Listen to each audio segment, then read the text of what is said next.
My wife cheated on me and lied about the business trip. I arrived at the hotel where her secret lover was waiting for her. I don't even know how to start. Maybe I should introduce myself first.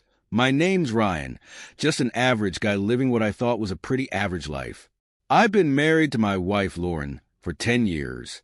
We've had our ups and downs like any couple, but overall, I thought things were solid between us. We both had steady jobs, a nice home, and we were even starting to talk about having kids. Lauren's job has always been demanding. She's in marketing, and business trips were pretty common for her. So when she told me she had to leave for a weekend work trip, I didn't think much of it. She'd done it 100 times before, and I never had a reason to doubt her. But this time, something was different. Maybe it was the way she rushed out of the house that morning, or maybe it was the fact that she'd been distant lately. More nights out, more work dinners, less time with me. But I kept telling myself it was all in my head. That was, until I noticed she left something behind. Her smartwatch. At first, I wasn't going to touch it. I'd never snooped through her phone or anything like that before. I believed in trust. But the thing about those watches is they keep buzzing, even when you're not wearing them. It wasn't long before I saw the screen light up with a notification. It was a message from someone named Kevin. The text read, "Can't wait for tonight. Everything's set." My stomach dropped. Tonight? But Lauren was supposed to be in a completely different city. What the hell was this? I tried to calm myself down. Maybe it was just a colleague. They could have been talking about some work event, right? I didn't want to jump to conclusions. After all, I'd never had a reason not to trust Lauren. But the way my hands were shaking as I put the watch back down said otherwise. An hour passed, and I couldn't focus on anything. I sat there, staring at her watch on the kitchen counter, waiting for it to buzz again. And it did. "I've got the hotel room reserved. Same place as last time. See you there." I felt like I'd been punched in the gut. This wasn't just some work thing. There was no denying it now. My wife wasn't out of town for a business trip. She was meeting someone else. And I was sitting here like an idiot, waiting for her to come back home and lie to my face. The anger started to boil up inside me, but right behind it was a wave of heartbreak. I didn't want to believe it.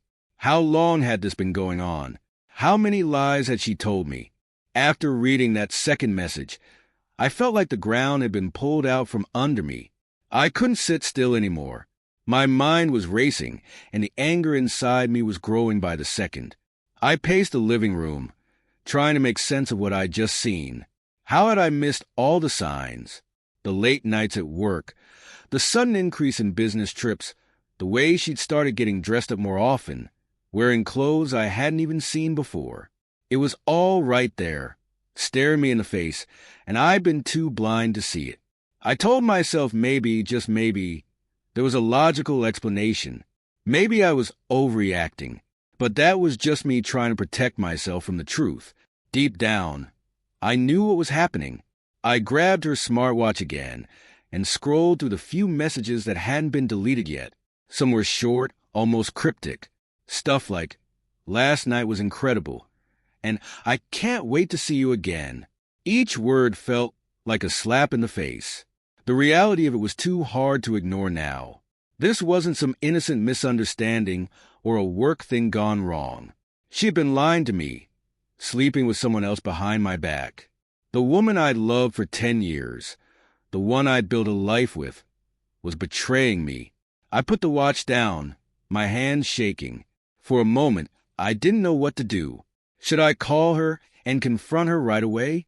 Demand an explanation? But no, I needed to be smart about this. If I called her now, she'd deny it. Maybe she'd turn it around on me, make me feel like I was the one losing my mind. I needed more than just a couple of texts. I needed to see it with my own eyes. That's when it hit me. I knew what I had to do. I wasn't going to sit at home and wonder anymore. I was going to that hotel. The decision was made. I was going to catch her in the act. My heart was pounding as I grabbed my keys and headed for the door. But beneath the nerves, there was a strange calm. Maybe it was a clarity that comes with finality. I wasn't guessing anymore. I was going to find out the truth. No more wondering, no more doubts. The hotel wasn't far, maybe a 20-minute drive. As I sat behind the wheel, my mind started racing again. What was I going to say when I got there? Was I ready for this? Ready to see my wife with another man? A part of me hoped I'd arrive, and it'd all be a misunderstanding. Maybe she'd be there alone, working late like she said. Maybe the messages were harmless, taken out of context. But as I pulled into the hotel parking lot, reality hit me hard. There was no misunderstanding. I knew what I'd find, and it wasn't going to be pretty. I sat there for a moment, gripping the steering wheel, trying to steady my breathing. My stomach churned, a mix of anger, fear, and heartbreak swirling together. After a deep breath, I stepped out of the car and walked toward the entrance. The hotel was a standard business place, not too fancy, but not cheap either. The kind of spot where people could hide their secrets. I headed for the elevator, unsure of what I'd say or do when I finally saw her. As the elevator doors opened, my heart pounded louder than ever. I knew from her text that they were in room 304, so I made my way down the hall. Every step felt heavier than the last. When I reached the door, I paused, my hand hovering over the handle. I had no plan, just raw emotion and the overwhelming need to know. I raised my fist, ready to knock, but stopped short. Through the door, I heard a man's voice, a voice that definitely wasn't mine. Standing there outside room 304, I felt frozen in place. My hand still hovered in the air, clenched into a fist, but I couldn't bring myself to knock. The muffled voices behind the door seeped into the hallway. Casual, relaxed, like two people who didn't have a care in the world. I strained to hear what they were saying, but I didn't need to hear the words. The laughter alone told me enough. It was her, and him. The man from the messages, Kevin. My heart pounded in my chest like it was trying to break free. My thoughts raced, wild and unsteady. I'd imagined this moment so many times since I found those texts, but now that I was here, I felt like I was in a nightmare I couldn't wake up from. What was I even supposed to do? Storm in and confront them? Was I ready for that? Suddenly, the voices changed. Lauren's voice, soft and familiar, said something low that I couldn't make out. But then I heard Kevin's voice, loud and clear this time. I've been waiting for this all day. You look incredible. My blood boiled. I clenched my fist tighter, trying to keep my cool, but it was no use. Everything inside me was screaming to throw open that door and confront them both, to stop pretending everything was okay, to make them face what they'd done. But then I hesitated. Bursting in now wouldn't give me what I needed. I wanted her to have no way out, no room to spin some story or make excuses. I needed to catch them in a moment they couldn't deny. So I did something I never thought I'd do. I pulled out my phone and hit record. I leaned in closer to the door, making sure the audio would catch every word. My hands were shaking as I held the phone.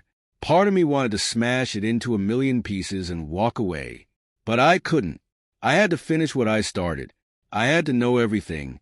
With my phone in hand, I stood there, barely breathing as I recorded everything that came through that door. I couldn't see them, but I didn't need to. Their voices were enough. I heard Lauren laugh. That same laugh she used to give me. The one that used to make me feel like the luckiest guy in the world. And now it was for him. Kevin's voice followed. I've been thinking about this all day. You have no idea how hard it is to focus at work when all I want is you. My stomach churned. This wasn't just some fling. This was real. The way he spoke to her, the way she responded, it felt like they had their own little world, one where I didn't exist. I leaned my back against the wall, sliding down until I was sitting on the floor, still holding the phone steady. I hated myself for listening, for putting myself through this, but I couldn't stop. Part of me was still holding on to some tiny shred of hope that maybe it wasn't as bad as it seemed. Maybe they weren't doing what I thought they were, but deep down, I knew better. Suddenly, there was movement. I heard the unmistakable sound of clothes rustling. Footsteps moving closer to the door. I stiffened, my heart pounding in my ears. Were they coming out? Was this it? But then Lauren's voice, soft and teasing. Not yet. Let's take our time. My skin crawled. She was making sure they wouldn't be interrupted. They were settling in for the night. I had heard enough. My hands were trembling so much that I almost dropped my phone. I stopped the recording, my mind reeling. This was it, the undeniable proof. There was no talking her way out of this one. No chance for her to spin a lie. I had everything I needed, and yet the weight of it crushed me. I felt like I couldn't breathe. What was I supposed to do now? Walk in and confront them? Go home and pretend like I didn't know? My whole life had just shattered in that hallway, and I had no idea how to pick up the pieces. But one thing was clear, my marriage was over. I sat there, outside the door, my heart pounding so loudly I thought they might hear it through the walls. The recording was safely stored on my phone, but it felt like the damage was already done. In those few minutes, I had gathered enough proof to blow everything up, but now that I had it, I didn't know what to do with it.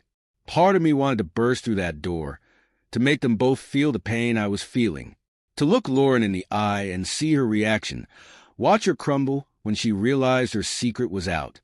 I wanted her to know how badly she'd hurt me, how deeply she had betrayed me.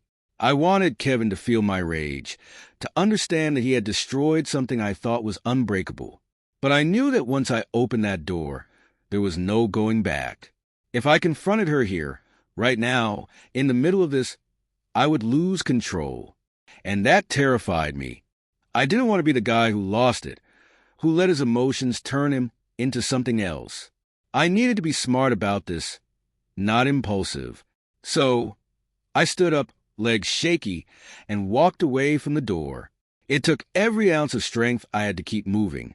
I went back to the elevator, feeling numb, and stared at my reflection in the mirrored walls. My eyes were bloodshot, my hands trembling. I didn't even recognize myself.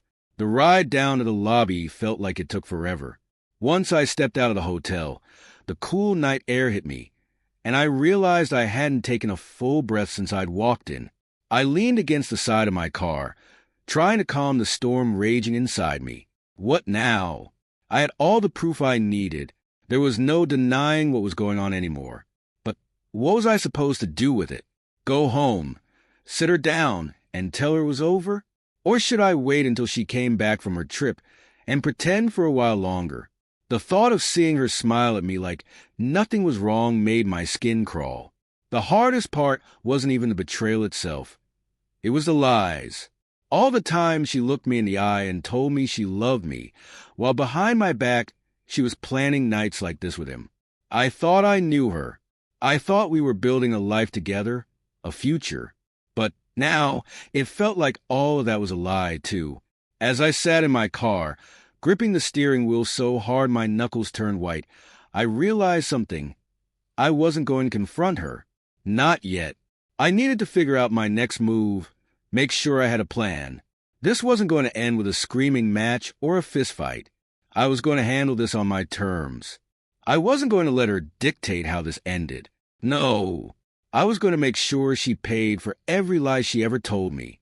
Sitting in my car, I realized there was no going back. My marriage, as I knew it, was dead, but I wasn't about to go down quietly. If Lauren thought she could lie to me and sneak around behind my back, she had another thing coming. I needed to be smart. This wasn't just about revenge. It was about making sure I came out of this with my dignity, and maybe even some control over the wreckage she'd left behind. I took a deep breath and started thinking about what I needed to do next. My mind was racing, but I forced myself to focus. I wasn't going to let my emotions lead the way. If I confronted her now, I'd be angry, explosive, and she'd find a way to twist it, to make herself the victim. I knew her too well. Lauren was manipulative, even when we were happy. If I wasn't careful, she'd somehow turn this into my fault. No, I couldn't let that happen. The first thing I needed to do was gather everything.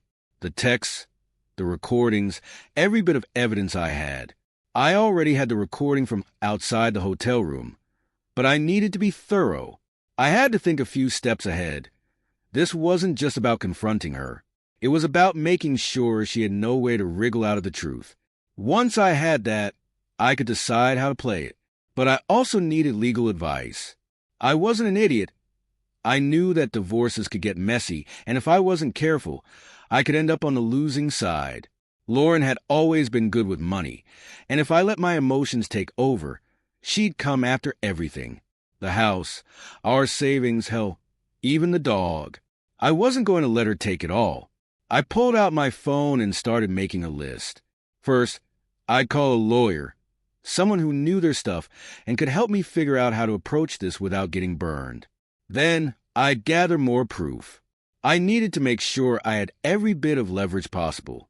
And finally, I'd plan the confrontation. But it wouldn't be in some emotional outburst where she could play the victim. No, I'd be calm, collected, and cold. She wouldn't see it coming. As I sat there, piecing together my plan, I realized something. This was going to be the hardest thing I'd ever done. I was still heartbroken. I still loved the woman I thought Lauren was. But that woman was gone. And now, I had to prepare for the fight of my life. The morning after that sleepless night, I made the call. A friend had recommended Susan Matthews, a sharp, no-nonsense lawyer who specialized in messy divorces. I wasn't fully sure I wanted a divorce yet, but I knew I needed someone who could help me navigate this. I couldn't afford to walk into this unprepared. When I sat down with Susan, I laid it all out. The messages, the recording outside the hotel door, the proof I had gathered. She listened carefully, not showing much emotion, then leaned in and got straight to the point. If you're serious about this, you'll need more evidence. The more proof you have, the better your position will be. I nodded, feeling the weight of her words. She was right. I needed to be smart about this, and that meant building a solid case before I did anything rash. Then she asked the tough question. Are you ready for a divorce? Hearing that word made my chest tighten. Divorce. It felt like a punch to the gut, but I couldn't ignore the truth. After what I had heard and seen, there was no way I could stay with Lauren. I nodded slowly. I think so, yeah. Susan explained that timing would be everything. I couldn't just confront Lauren without a plan. I needed to gather all the evidence first, lock down anything financial, and make sure she couldn't manipulate the situation when I finally did confront her. That last part stung. Lauren handled most of our finances, and I had trusted her completely. Now, I couldn't help but wonder if she'd been hiding more than just an affair. As I left the office, I felt a mixture of anger, fear, and determination. This wasn't going to be easy, but I had a plan. Gather more proof, protect myself financially, and confront Lauren only when I had everything in place. It was the beginning of a fight I never thought I'd face, but now I knew I was going into it with my eyes open. After meeting with Susan, I felt like I was finally starting to take control of the situation. I wasn't just a guy whose wife was cheating on him anymore. I was preparing for what came next, but the hardest part still lay ahead. Gathering more proof and figuring out if Lauren had been hiding anything else from me. That evening, while Lauren was still away on her so-called business trip, I decided to dig deeper. I sat down at the kitchen table with my laptop and started going through our bank accounts. Lauren had always handled the bulk of our finances. I trusted her to manage our bills, investments, everything. But after what Susan said, I realized I couldn't just assume everything was in order. As I scrolled through our statements, my stomach tightened.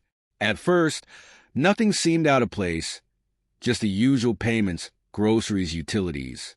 But then I saw it, a few transactions that didn't make sense.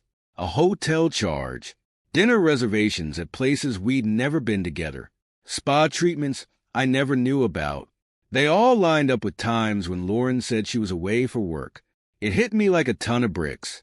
She hadn't just been lying about the affair. She'd been using our money to fund her nights with him. Every time she said she was staying late at the office or out of town, she was using our shared account to pay for her little rendezvous. It wasn't just a betrayal. It was the sheer boldness of it. I sat there, staring at the screen, trying to keep the anger from boiling over. She didn't just cheat on me. She did it using our money, right under my nose. I took screenshots of everything, adding it to the folder of evidence I'd been building. This was more than just proof of her affair. This was going to help me in the divorce, if that's where this was headed. And at this point, it was looking more and more like that was the only way forward. The pieces were starting to come together. I had the texts, the recordings, and now the financial proof. But even with all of that, I wasn't ready to confront her. Not yet. I needed one more thing. I needed to catch her in the act. And that moment was coming sooner than she thought. With every new piece of evidence I uncovered, my resolve hardened. I couldn't believe the sheer nerve Lauren had. Using our money to fund her affair. It wasn't just a betrayal that stung. It was the fact that she thought I'd never find out. But now, I was one step ahead. I had the messages, the recordings, and now the financial proof. Still, I knew I needed more. I needed to catch her in the act, something she couldn't deny or twist. That night, I thought about how I'd get what I needed. Confronting her before I had everything would only give her a chance to spin it, and Lauren was good at that. She could manipulate a situation better than anyone I knew, turning a clear offense into a misunderstanding with just a few well-placed lies. I couldn't give her that opportunity. The next morning, I made a decision. I was going to set her up, make sure she didn't see me coming. I installed a hidden camera in the living room and another one in our bedroom. I knew it was extreme, but I wasn't taking any chances. I needed undeniable proof, something concrete. If she brought Kevin to our home, like I suspected she had in the past, I'd catch them. I also downloaded tracking software on her phone. I'd never done anything like this before, but after everything I'd seen, there was no guilt, no hesitation. She'd given up the right to privacy the moment she betrayed me.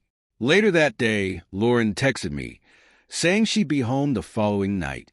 She didn't mention her business trip at all, just acted like everything was normal, like she wasn't living a double life. I responded casually, pretending like nothing was wrong. But inside, I was ready. The moment she stepped through that door, I'd know where she'd been, and soon enough, I'd have the final piece of proof I needed. I had set the trap. Now, I just had to wait. The day dragged on as I waited for Lauren to come home. My mind raced with 1,000 possibilities. How she'd act, what lies she might tell, and if she'd even bring Kevin back to the house. But now that I had the hidden cameras and tracking software in place, I wasn't just relying on her words anymore. I had control over the situation, and that gave me a strange sense of calm. By the time evening rolled around, I felt more prepared than I had in days. I had everything set, the cameras, the tracking, the financial proof. All I had to do was wait. Around 8 p.m., I got the notification on my phone that Lauren's location had changed. She was on her way home. I felt my pulse quicken, but I forced myself to stay calm. This was it. When she walked through the door, everything felt eerily normal. She smiled at me, kissed me on the cheek, and acted like she'd just returned from a long, tiring trip. But I could see through it now. I knew where she'd really been, and it wasn't at some conference or work meeting. How was the trip? I asked, playing along, keeping my voice steady. Oh, exhausting, she said with a sigh, dropping her bag by the door. I'm just glad to be home. She moved past me, heading straight for the bedroom like she was ready to settle in for the night, like nothing was wrong. I nodded, keeping my face neutral. I bet. Let's just relax tonight. As she disappeared into the bedroom, I checked the tracker again. Sure enough, her last location matched the hotel she'd been with Kevin. She had no idea I knew, but the cameras were rolling now. I wasn't going to confront her yet, not until I knew if Kevin was still part of the picture tonight. I wasn't sure if she'd be bold enough to invite him here, but I had to be ready for anything. For now, I'd wait and watch. Soon enough, the truth would come out. One way or another, I was getting my final proof. That night, I kept up the charade, acting like everything was normal. It was exhausting, pretending not to know what I knew, but I was so close now that I could feel the end in sight. I sat beside Lauren on the couch while she scrolled through her phone, talking about mundane things, her job, some plans she had for the weekend, what we should do for dinner the next night. I could barely hear her over the pounding in my chest. All I could think about was the cameras quietly recording in the background, capturing everything. Every word she said felt like a lie, every smile a mask. I couldn't believe how easily she slipped back into her routine, as if her secret life didn't exist. At one point, she reached over and rested her hand on my leg, something she used to do all the time. But now, it felt foreign, like a stranger was touching me.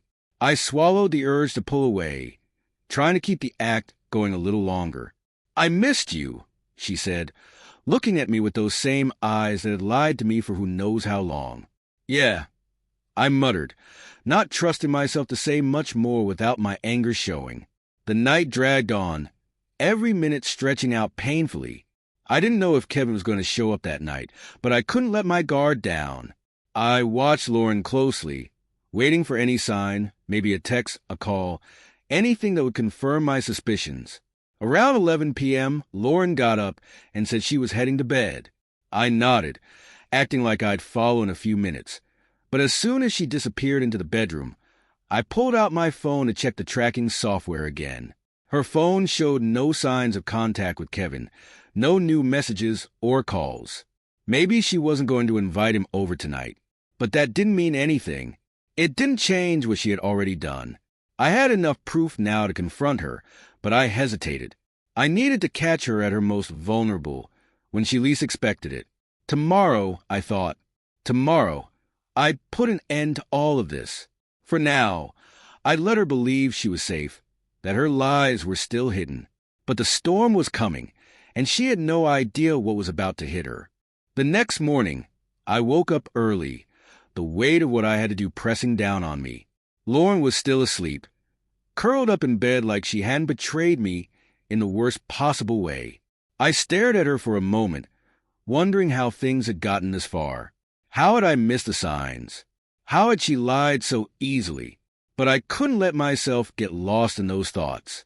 Today was the day. I was done playing along. I got up, made coffee, and sat at the kitchen table, running through everything in my head. I had all the proof I needed, the texts, the recordings, the financials. There was no way she could talk her way out of this. And as much as it hurt, I needed to face her, to get this over with.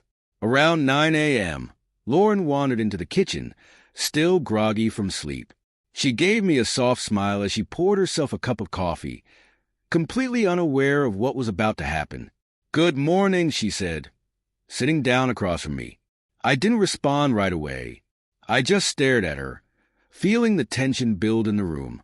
My heart was racing, my hands trembling slightly. This was it. No turning back now. "We need to talk," I finally said, my voice flat.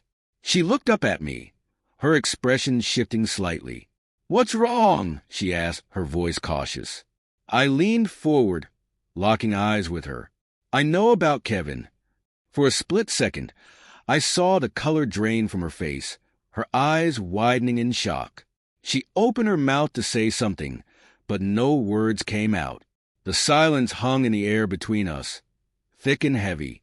What are you talking about?" she finally stammered, trying to regain control. I didn't give her the chance. I pulled out my phone and opened the folder with the proof, the messages, the hotel charges, the recordings. I slid it across the table toward her. "You've been lying to me for months. I've seen everything." Lauren's face went pale as she looked down at the screen, her hands shaking. I could see the panic in her eyes, the realization that her entire world was about to come crashing down. "Ryan, I can explain," she started, but I cut her off. "No," I said, my voice cold. "I don't want your excuses. I just want the truth." For the first time, she was speechless. She just sat there, staring at the evidence in front of her, knowing there was no way out. The lies were over. The confrontation had begun, and there was no escape from what was coming next. Lauren sat there, frozen, her eyes darting between the phone and me. The weight of her lies was finally crashing down on her, and for the first time, she had nowhere to hide. I waited, my heart still pounding, but I felt strangely calm. This was the moment I had been preparing for, the moment I'd take back control. "Ryan, please, just let me explain," she whispered, her voice cracking. I shook my head, feeling the anger bubbling up again. "Explain? What's there to explain, Lauren? You've been sleeping with him behind my back. You used our money, our life, to fund your affair. Do you think anything you say now will change that?" She started to cry, tears streaming down her face, but it didn't move me. I couldn't feel anything but cold detachment now. "It wasn't serious," she choked out. "It didn't mean anything. It was just a distraction. But I love you, Ryan. I never stopped loving you." Her words hit me like a slap in the face. I could barely believe she was still trying to use love as an excuse for her betrayal. "You don't do this to someone you love," I said, my voice steely. "You don't lie, cheat, and hide for months if you care about them. What you did. There's no coming back from that." Lauren sobbed harder, reaching across the table as if to touch me, to beg for forgiveness, but I pulled my hand away. "Don't," I snapped. "You had your chance to come clean. You had so many chances, and you chose to keep lying. So don't act like this was some mistake." She looked up at me, her eyes pleading, but I was done. I had seen everything I needed to see. I had heard enough of her excuses. "It's over, Lauren," I said firmly. "There's no fixing this. I've already spoken to a lawyer. You're going to hear from her soon." Her face twisted in panic. "Please, Ryan, no, don't do this. We can go to counseling. We can work through this. I swear it will never happen again." I stood up from the table, grabbing my phone and the evidence I had collected. "You can't fix something that's been shattered like this. It's done." Without another word, I turned and walked out of the kitchen, leaving her behind, sobbing into her hands. I knew there was no turning back now. The marriage, the trust, everything we had built together, it was over. And for the first time in a long while, I felt a strange sense of relief. It was time to start over, without her.